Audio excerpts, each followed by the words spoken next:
استاد گرامی Bahauddin Zakariya university principal اور پروفیسر ڈاکٹر ظفر اللہ صاحب، محترم دوست عزیز الجان پروفیسر ڈاکٹر مصطفیٰ چودھری صاحب،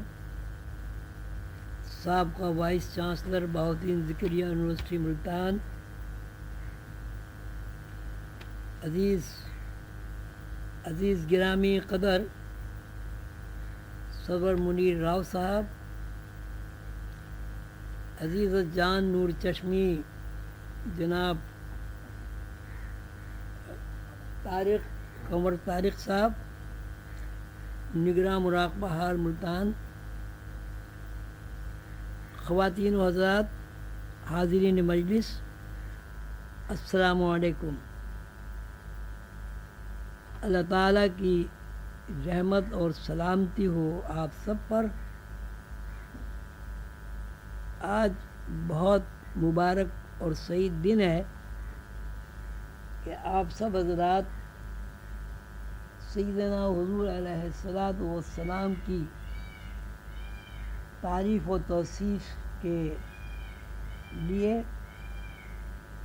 اور میلاد النبی کی تقریب بسعادت کے لیے سب ایک جگہ تشریف فرما ہے۔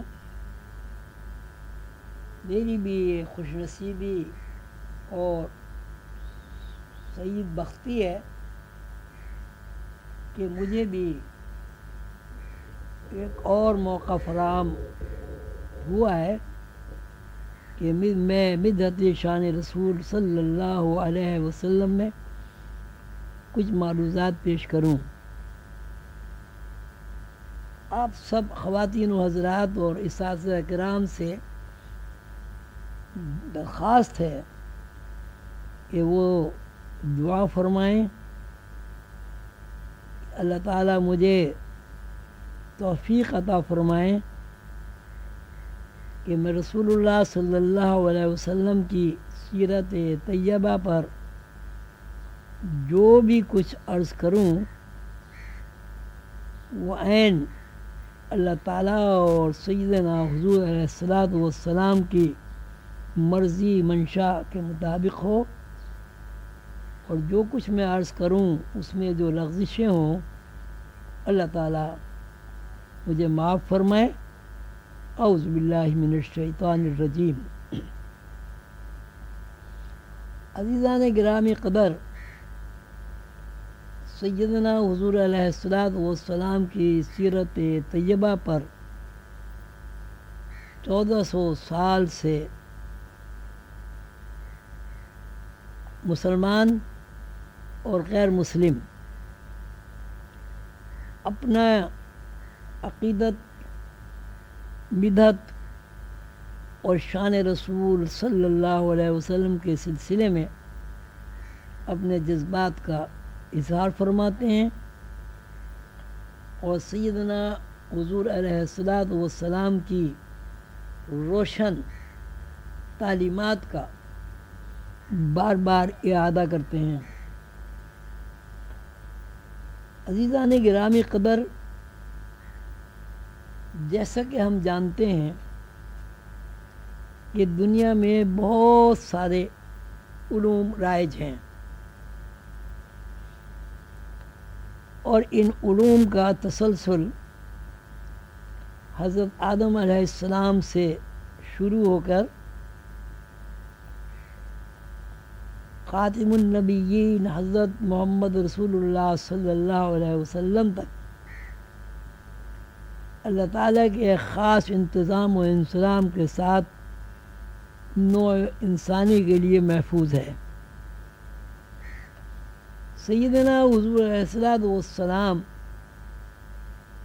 آخری نبی ہیں، اللہ تعالیٰ کے انعام یافتہ ہیں، اور اللہ تعالیٰ کے ارشاد عالی کے مطابق خاتم النبیین ہیں۔ حضور پاک صلی اللہ علیہ وسلم کا سب سے بڑا معجزہ، سب سے بڑی سعادت قرآن کریم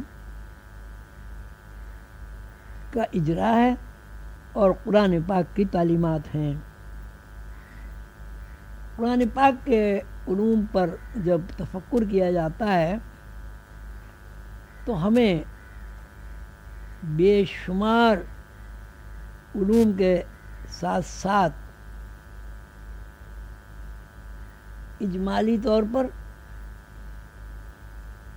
یا عنوانی اختصار کے طریقے پر 3 علوم کا پتہ چلتا ہے۔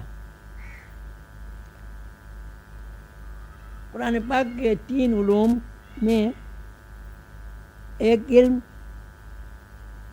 شریعت مطہرہ ہے کہ انسان حیوانات سے کس طرح ممتاز ہو کر زندگی گزارتا ہے اور گزارنی چاہیے، انسانی زندگی کے کیا آداب اور حقوق ہیں، پیدائش اور موت کے مسائل کے بارے میں قرآن پاک کی کیا تعلیمات ہے۔ دوسرا باب تاریخ کا ہے کہ حضرت آدم علیہ السلام سے سیدنا حضور علیہ السلام تک تاریخی حوالوں سے نوع انسانی نے کس طرح ارتقا کیا ہے۔ نوع انسانی نے اگر سعید اور قرآن پاک کی متبرک تعلیمات یا آسمانی کتابوں کی تعلیمات پر جب عمل کیا، اللہ تعالیٰ نے انہیں کس قدر فروغ عطا فرمایا، اور جب آسمانی کتابوں اور آخری کتاب قرآن پاک سے انحراف کیا گیا تو نوع انسانی عموماً اور مسلمان خصوصاً کس ابتلا پریشانی میں مبتلا ہو گئے۔ قرآن پاک کی تعلیمات کے بارے میں میں آپ تمام خواتین و حضرات سے ملتمس ہوں کہ میری باتوں کو نہایت توجہ اور خلوص نیت سے سنیں۔ دنیا میں مسلمانوں میں رائج واحد علم ہے جو مسلمان بغیر ترجمے کے پڑھتے ہیں۔ مسلمان جو قرآن پاک پڑھتا ہے تو وہ طوطے کی طرح رٹ لیتا ہے، اس کا مفہوم اور مضمون کی کیا افادیت ہے اس سے وہ بے خبر رہتا ہے، جبکہ دنیا کا کوئی علم بغیر ترجمے کے اور بغیر سمجھے نہیں پڑھا جاتا۔ ہم ABCD پڑھتے ہیں تو اس میں جب کیٹ کا ذکر آتا ہے تو خالی کیٹ کہہ کر نہیں گزر جاتے، CAT کیٹ، کیٹ معنی بلی کہتے ہیں، لیکن قرآن پاک کی جب ہم صورتیں پڑھتے ہیں جو یقیناً اللہ اور بندے کے درمیان ایک مستحکم رشتہ پیدا کرتی ہیں، تو ہمیں قرآن پاک کا ترجمہ یاد نہیں ہوتا۔ دنیا کا کوئی علم بھی ایسا نہیں ہے جو بغیر ترجمے کے پڑھا جاتا ہو سوائے عربی کے۔ 8-10 صورتیں، چھوٹی چھوٹی صورتیں ہیں، ان کے تراجم ہمیں یاد نہیں ہیں۔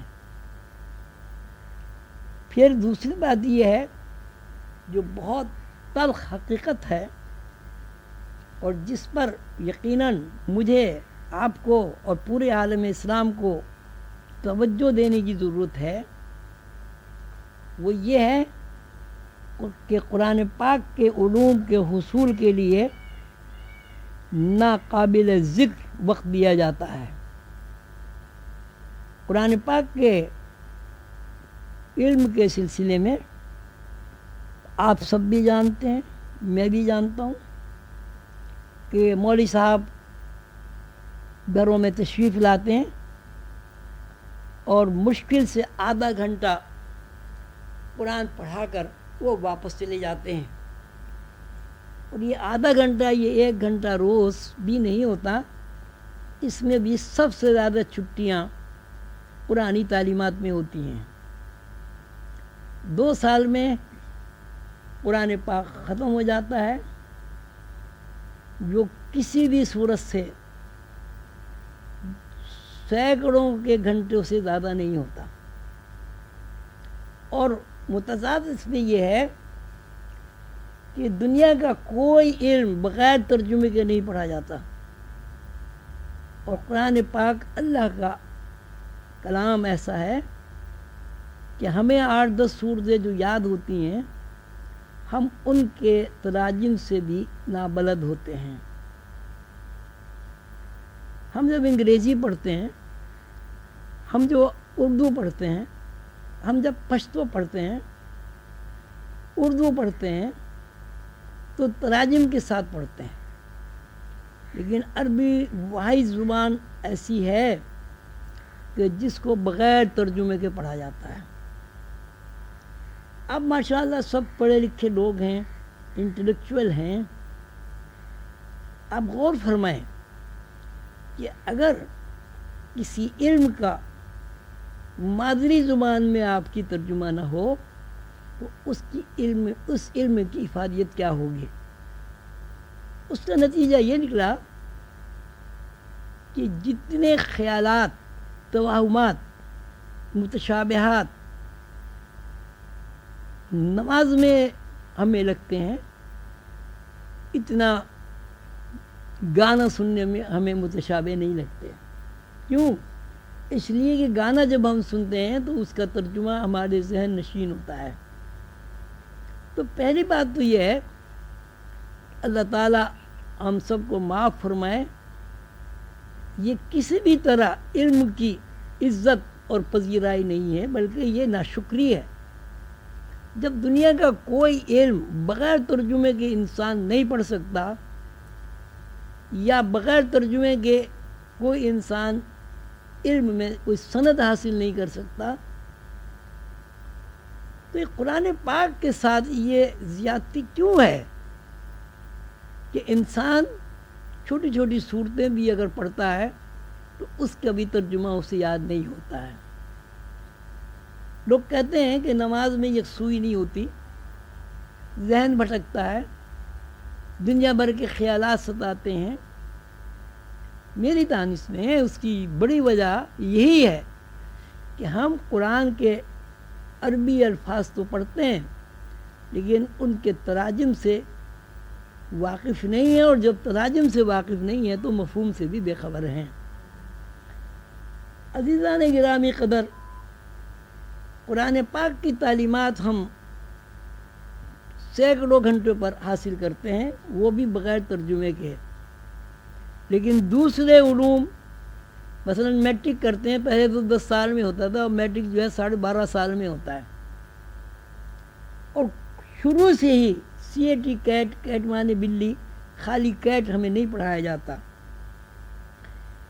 اس نادانستگی کی وجہ سے اور اس اعلان کی وجہ سے کہ قرآن پاک کا دیکھ لینا ہی ثواب ہے، قرآن پاک کی سطروں پر انگلی پھیرنے میں بھی ثواب ہے، یہ اتنی بڑی اغیار کی سازش ہے کہ اس سازش سے عامت المسلمان اس طرح برباد اور تباہ ہو گیا ہے کہ اس کے ذہن میں دین کی اور مذہب کی بظاہر کوئی اہمیت نظر نہیں آتی۔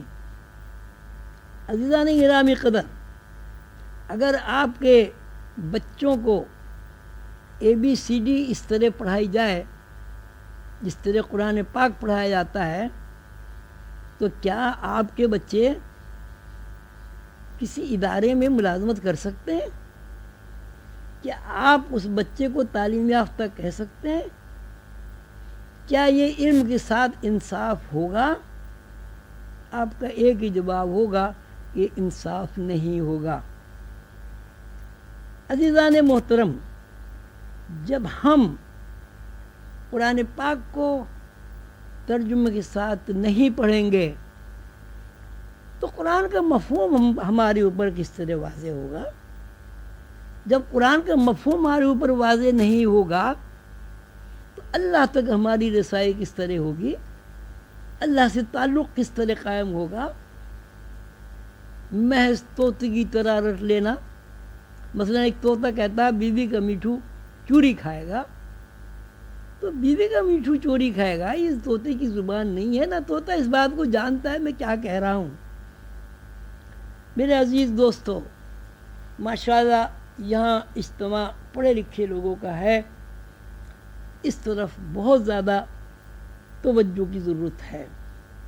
ہمارے یہاں جو علوم رائج ہیں ان میں 3 باب بنیادی ہیں، جس کو ہم طبیعیات، نفسیات، بعد النفسیات یا انگریزی زبان میں فزکس، سائیکولوجی اور پیراسائیکولوجی کے نام سے موسوم ہیں۔ جتنے بھی علوم ہیں وہ ان 3 دائروں کے اندر قید ہیں، مقید ہیں۔ ان 3 عنوان کے اندر ہی ساری دنیا کے علوم جو ہیں وہ ذخیرہ ہیں یا چھپے ہوئے ہیں۔ طبیعیات، نفسیات جو ہیں یہ دنیاوی علوم کے حصول کا ذریعہ ہے، اور ما بعد النفسیات ان علوم سے بحث کرتا ہے جو علوم غیب سے متعلق ہیں۔ مثلا ہم جانتے ہیں کہ جن ہوتا ہے، لیکن ہمارے پاس جن کی کوئی تشریح نہیں ہے، جبکہ اس کی تصدیق تمام آسمانی کتابیں اور قرآن بھی کرتا ہے۔ ہم جانتے ہیں کہ فرشتے ہوتے ہیں،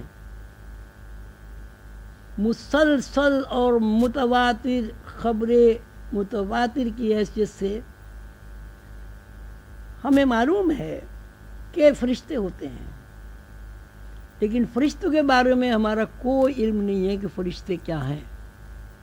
ہم یہ بھی کہتے ہیں، اس بات پر یقین بھی رکھتے ہیں، ہمارے تمام دانشور اور علماء کرام ہمیں اس بات کی تبلیغ بھی کرتے ہیں کہ اللہ کے 2 فرشتے ہمارے 2 کاندھوں پر بیٹھے ہوئے ہیں، اور ان کی ڈیوٹی یہ ہے کہ وہ ہماری اچھائی اور برائی کا ریکارڈ رکھیں۔ لیکن اربوں کھربوں لا تعداد اور لا شمار نوع انسانی کے افراد میں ایسے بندے برائے نام ملتے ہیں کہ جو فرشتوں سے واقف ہوں۔ ہم کہتے ہیں کہ ملک الموت ہماری روح قبض کر لیتا ہے، لیکن ہمیں نہیں پتا کہ ملک الموت کی کیا شکل ہے، کیا صورت ہے، کیوں روح قبض کر لیتا ہے۔ ہم کہتے ہیں کہ اللہ کے فرشتے ہیں، اس کا نام ملک الموت ہے، وہ آ کے ہماری روح قبض کر لیتا ہے، لیکن ہم نے کبھی بھی نہیں جانا، کبھی نہیں سمجھا، کبھی اس بات کی کوشش نہیں کی کہ ملک الموت کیا ہے۔ ملتان میں حضرت بہاؤالدین ذکریہ رحمۃ اللہ علیہ کا مزار مبارک ہے، ان کے نام سے بہاؤالدین ذکریہ یونیورسٹی موجود ہے۔ اس یونیورسٹی میں اس فقیر کو بھی لیکچر دینے کی سعادت حاصل ہوئی ہے۔ میں بہت مختصر کر کے یہ تقریر ختم کرنا چاہتا ہوں۔ کتابوں میں لکھا ہے کہ حضرت بہاؤالدین ذکریہ رحمۃ اللہ علیہ بیمار تھے، بیماری طوالت اختیار کر گئی، ان کے 2 صاحبزادے تھے، تو بڑے صاحبزادے نے سنا کہ دروازے پر کوئی دستک دے رہا ہے، بہت ہی ادب احترام سے انہوں نے سلام کیا کہ میرا سلام عرض کیجئے اور یہ لفافہ بہاؤالدین ذکریہ ملتانی رحمۃ اللہ علیہ کو پیش کر دیجئے۔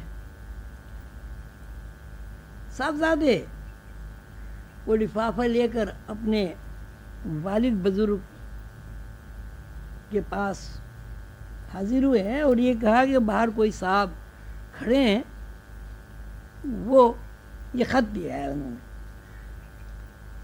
بہاؤالدین ذکریہ ملتانی رحمۃ اللہ علیہ نے اس لفافے کو پڑھا کھول کر اور تکیے کے نیچے رکھتے ہوئے صاحبزادے سے فرمایا کہ میرا سلام عرض کیجئے اور ان سے کہیے کہ 1 گھنٹے کے بعد تشریف لائیں یا 2 گھنٹے کے بعد تشریف لائیں، مجھے صحیح وقت یاد نہیں رہا۔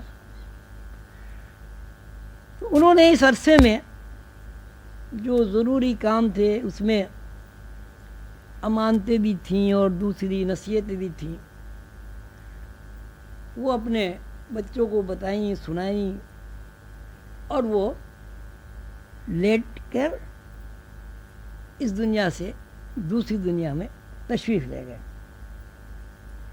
جیسے کہ ہوتا ہے مرنے کے بعد سب لوگ پریشان ہوئے اور تجہیز و تکفین کے بعد صاحبزادے صاحب کو خیال آیا کہ وہ بزرگ کون تھے جو لفافہ لے کر آئے تھے اور ابا نے ان کو بلایا تھا، وہ تو آئے نہیں۔ تو دیکھا تو وہ لفافہ تکیے کے نیچے رکھا ہوا تھا، اس کو کھولا گیا، جب اس کو پڑھا تو اس میں لکھا تھا بہاؤالدین ذکریہ کے نام اللہ کی طرف سے آپ کا بلاوا آ گیا ہے، میں کب حاضر ہوں، عزرائیل ملک الموت۔ تو اس وقت یہ پتہ چلا کہ وہ صاحب جو ہیں وہ کوئی عام آدمی نہیں تھے بلکہ ملک الموت تھے۔ میں عرض یہ کرنا چاہتا ہوں کہ انسان کو اللہ تعالیٰ نے اتنی نجابت اور شرافت عطا فرمائی ہے کہ ملک الموت بھی بغیر اجازت کے ان کے قریب نہیں آتا۔ تو ہم بھی اپنے بزرگوں کی اولاد ہیں، اسلاف کی اولاد ہیں، مسلمان ہیں، اجازت والا معاملہ تو چلیے آپ یہ کہہ دیں گے بھائی ہر آدمی بہاؤالدین ذکریہ ملتانی رحمۃ اللہ علیہ نہیں ہو سکتا، لیکن ہر آدمی کے اندر اتنی صلاحیت تو ضرور ہونی چاہیے کہ وہ فرشتوں سے واقف ہو، جنات سے واقف ہو، جہاں سے وہ آیا ہے عالم ارواح سے اس کی واقفیت ہو، جہاں اسے مرنے کے بعد جانا ہے اس سے واقفیت ہو۔ ایک آدمی آتا ہے، ایک کتا بھی پیدا ہوتا ہے،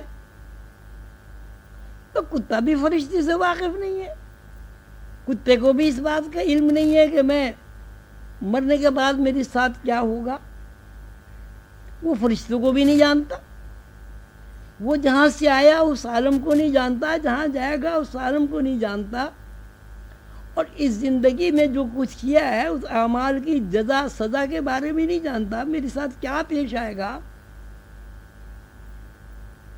نہایت معذرت کے ساتھ، بہت اساتذہ سے بہت ادب و احترام کے ساتھ اپنے بچوں سے بہت شرمندگی کے ساتھ آپ مجھے بتائیں کہ اگر انسان میں فرشتے دیکھنے کی صلاحیت نہیں ہے، اگر انسان میں اپنے کندھوں پر بیٹھے ہوئے 2 فرشتے نظر نہیں آتے تو بھائی 2 فرشتے تو کتوں کو بھی نظر نہیں آتے۔ اسی صورت میں اللہ تعالیٰ نے انسان کو پیدا کیا اور انسان کی صلاحیت میں اللہ تعالیٰ نے یہ بات مخفی کر دی ہے کہ انسان روح سے واقف ہو سکتا ہے. کسی اور مخلوق کے لیے اللہ تعالیٰ نے یہ نہیں فرمایا, فرشتوں کے لیے بھی یہ نہیں فرمایا.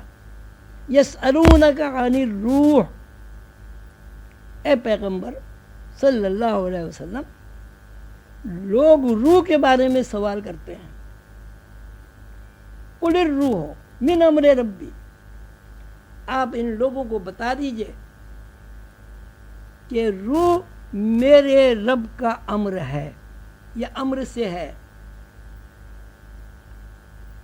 قل الروح من امر ربی وما اوتیتم من العلم الا قلیلا, اور روح کا علم جو دیا گیا ہے وہ قلیل ہے.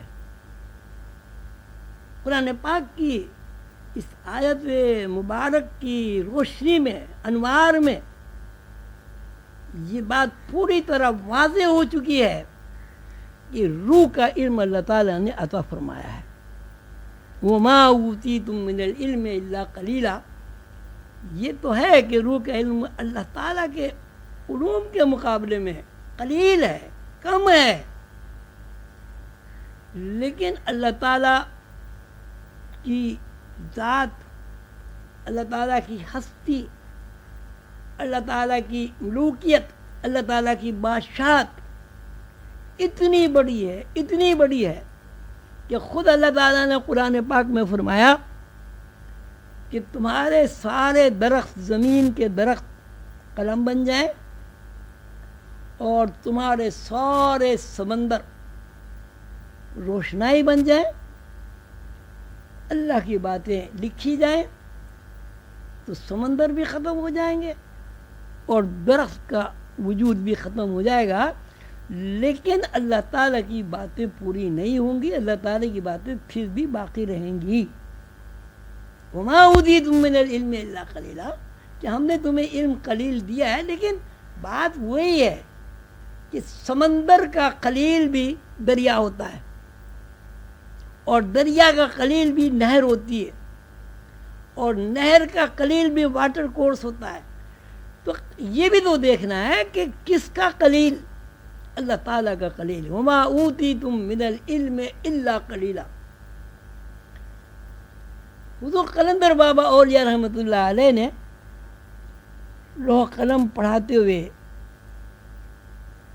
جب فرشتوں کی تشریح آئی تو فرشتے کے اقسام بیان فرمائے.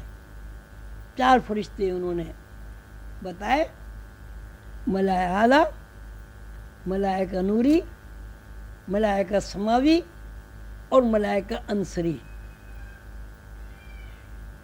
اور یہ بھی فرمایا دوران گفتگو کہ ہر انسان ایک ایک ایک کھلونا ہے. کھلونے میں اگر چابی بھری جائے گی تو کھلونا اچھلے گا, کودے گا, گرے گا, اور اگر چابی نہیں ہوگی تو کھلونا گر جائے گا, بند ہو جائے گا. انہوں نے فرمایا کہ ہر انسان کے ساتھ تقوین کے مطابق, الہی قوانین کے مطابق, ہر انسان کے ساتھ ہمہ وقت 20,000 فرشتے کام کرتے ہیں.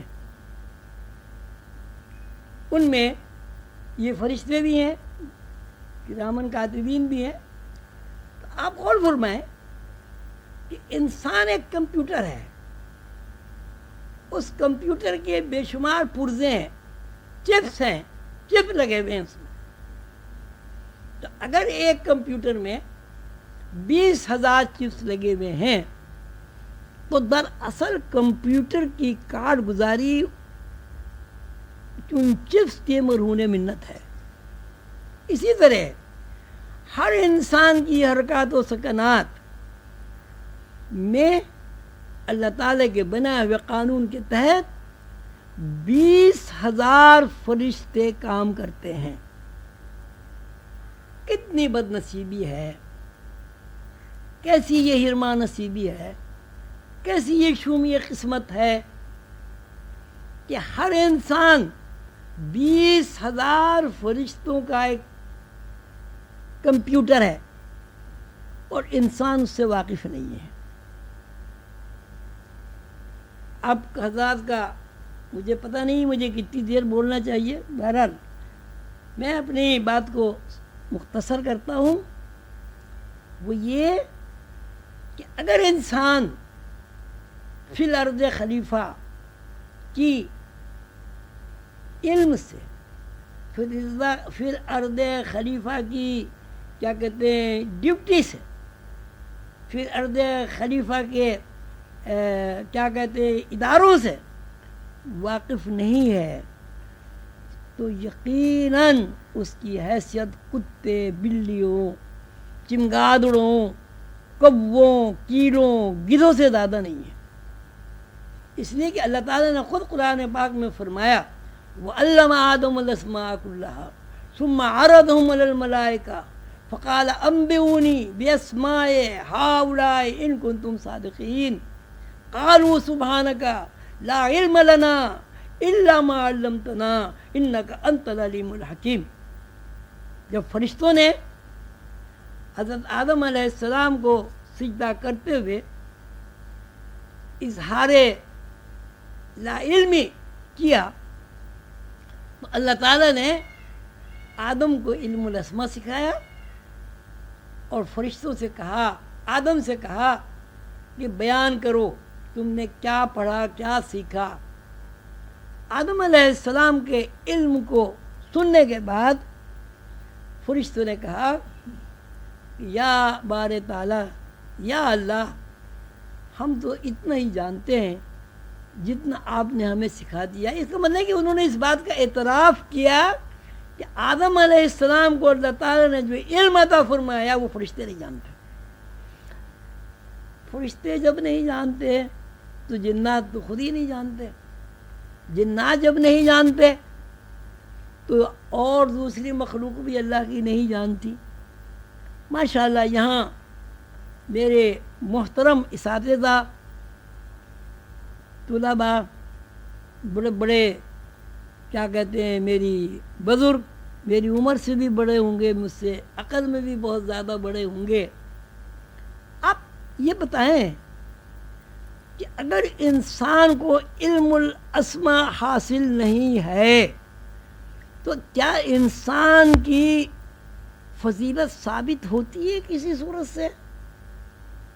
اب یہ ٹھیک ہے آپ پڑھتے ہیں پڑھنا بھی چاہیے. حضور پاک صلی اللہ علیہ وسلم کا ارشاد بھی ہے کہ علم سیکھو. اگر تمہیں چین میں ملے تو چین علم سیکھنے جاؤ. بات یہ ہو رہی ہے کہ نیابت اور خلافت اور انسان کا شرف اس وقت تک نہیں ہے جب تک کہ وہ علم الاسماء کو نہ جانتا ہو.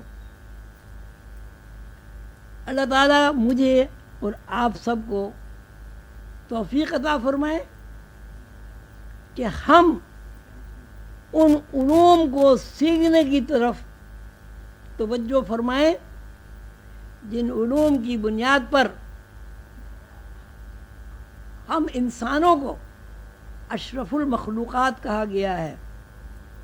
اگر علم الاسماء ہمیں حاصل نہیں ہے اگر ہم اپنی ذات اپنی زندگی اپنی انا اپنی روح سے واقف نہیں ہیں تو ہم ممتاز اور مشرف کہلانے کے مستحق نہیں ہیں. دیکھیے آدمی مر جاتا ہے آدمی مر گیا اس کے ہاتھ بھی ہیں اس کے پیر بھی ہیں اس کے کان بھی ہیں اس کی آنکھ بھی ہے اس کی زبان بھی ہے اس میں دل گردے پھیپھڑے پھتا ہر چیز موجود ہے لیکن اس میں حرکت نہیں ہے. اس کو آپ ڈیڈ باڈی کہتے ہیں. تو حرکت کیوں نہیں ہے؟ وہ حرکت اس لیے نہیں ہے کہ اصل انسان اس کے اندر سے نکل گیا ہے اور نقل چھوڑ گیا ہے. تو یہ جو ہم نقلی زندگی گزار رہے ہیں تو اس نقلی زندگی میں ہمیں وہ شرف حاصل نہیں ہوگا جو اصلی زندگی میں شرف حاصل ہوتا ہے. اور وہ اصلی زندگی یہ ہے وَعَلَّمَ آدَمَ الْأَسْمَاءَ كُلَّهَا کہ ہم نے آدم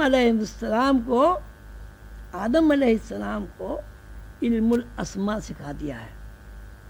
میرے عزیز دوستو، میرے بزرگوں، اساتذہ کرام، میری آپ سے درخواست ہے کہ آپ جو علم پڑھتے ہیں اس میں رات دن آپ لگے رہتے ہیں۔ جب عربی پڑھتے ہیں تو اس کے تراجم سے آپ انحراف کرتے ہیں، چشم پوشی کرتے ہیں۔ اب یہاں ماشاءاللہ اتنے سارے لوگ ہیں، اگر آپ یہ کہیں ان سے بھائی الحمدللہ رب العالمین ہر نماز میں پڑھی جاتی ہے، بس ترجمہ تو سنا دو، تو میرا خیال ہے اس میں آٹے میں نمک کے برابر کوئی صاحب ہوں گے جو الحمد شریف کا ترجمہ سنائیں گے۔ میں آپ حضرات سے یہ پوچھنا چاہتا ہوں کہ اگر آپ انگریزی بھی اسی طرح پڑھیں بغیر ترجمے کے جس طرح قرآن پڑھا جاتا ہے، کیا آپ کو نوکری ملے گی؟ آپ کو پڑھا لکھا کہا جائے گا؟ آپ کو کوئی چپراسی بھی نہیں رکھے گا۔ اب اتنا بڑا اللہ تعالیٰ کا نظام ہے، اس نظام پہ اللہ تعالیٰ نے آدم کو اپنا خلیفہ نامزد کیا ہے، تو کیا میں آپ حضرات سے ایک سوال کرنے کی جرات کرتا ہوں، کیا اس نظام کو انگریزی زبان چلا رہی ہے؟ کیا اس نظام کو ہندی زبان چلا رہی ہے؟ کیا اس نظام کو پنجابی، پشتو یا سندھی زبان چلا رہی ہے؟ تو آپ کا ایک ہی جواب ہوگا، نہیں، اس زبان میں اتنی سخت نہیں ہے کہ وہ الہی نظام کو چلائے۔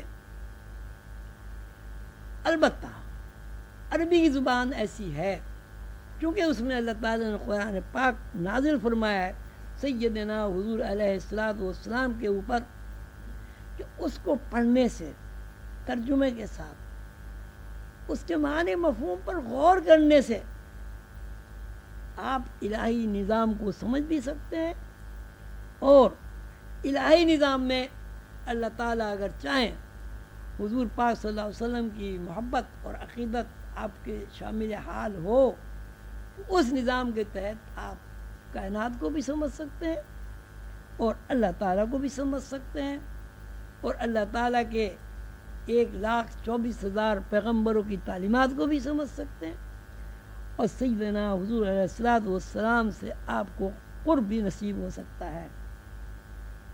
اللہ تعالیٰ مجھے اور آپ سب حضرات کو توفیق عطا فرمائے کہ ہم جس طرح اور دنیاوی علوم سیکھتے ہیں اسی طرح قرآنی علوم بھی سیکھیں، قرآن کا ترجمہ بھی سیکھیں، اور انبیاء کرام علیہ الصلوۃ والسلام کی جو تعلیمات ہیں ان پر بھی اسی طرح غور و فکر کریں جس طرح ہم دوسری زبانوں میں غور و فکر کرتے ہیں۔ آپ تمام حضرات کا بہت شکریہ۔ وقت کی کمی کا مجھے احساس ہے، اللہ تعالیٰ میں نے جو کچھ عرض کیا ہے اس کو قبول فرمائے، مجھے اور آپ کو اس پر عمل کرنے کی توفیق عطا فرمائے۔ جناب ڈاکٹر ظفر اللہ صاحب، جناب ڈاکٹر غلام مصطفیٰ صاحب، اور جتنے بھی وہاں حضرات ہیں ان سب کا میں شکر گزار ہوں کہ مجھے انہوں نے سنا۔ اللہ تعالیٰ مجھے اور آپ سب کو عمل کرنے کی توفیق عطا فرمائے۔ وما توفیقی الا باللہ علیہ توکلت و الیہ انیب۔ السلام علیکم ورحمۃ اللہ وبرکاتہ۔